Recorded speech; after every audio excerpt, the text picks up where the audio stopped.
Sir जितने बड़े hospitals होते हैं उतने बड़े हॉस्पिटल को चलाने के खर्चे होते हैं। डॉक्टर को जो उसकी सैलरी देनी है उसके लिए उसको अपने टारगेट्स पूरे करने पड़ते हैं।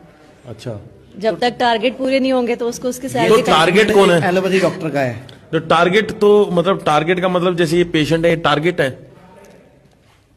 अब बड़े बड़े हॉस्पिटल्स के लिए टारगेट ही है, टारगेट पूरे करने पड़ेंगे। अभी मैंने एक खबर देखी थी कि सैकड़ों पेशेंट को बिना वजह स्टंट डाल दिया, तो वो भी टारगेट है। सर मैं ये इसके बारे में कमेंट नहीं कर सकती कौन से डॉक्टर ने स्टंट्स डाले हैं, लेकिन टारगेट्स पूरे करने पड़ते हैं। जितना बड़ा हॉस्पिटल है उसके खर्चे पूरे करने के लिए आपको टारगेट्स पूरे करने पड़ते हैं। तो आचार्य आप जी, हॉस्पिटल को रेवेन्यू जनरेट करके नहीं दोगे तो हॉस्पिटल को आपका बेनिफिट क्या है?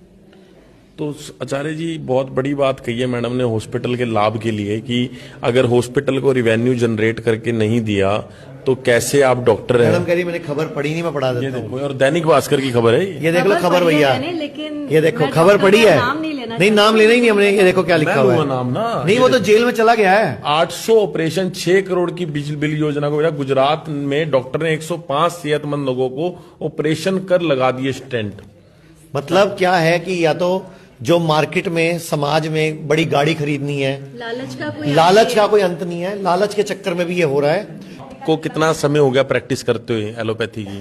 सर मुझे 17 इयर्स हो गए एलोपैथी प्रैक्टिस करते हुए। तो और सर हस्बैंड वाइफ डॉक्टर्स हैं। अच्छा अच्छा, तो आपको कितना टाइम हो गया सर प्रैक्टिस करते हुए? मुझे हो गए हैं 14 साल।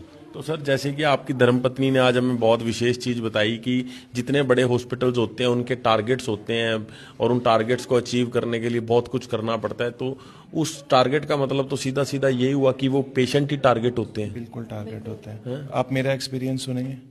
जब मैंने प्रैक्टिस शुरू की थी तो मैंने एक बड़ा हॉस्पिटल ज्वाइन किया था। वहाँ मैं ज़्यादा दिन टिक नहीं पाया। उन्होंने कहा सेल जनरेट करो।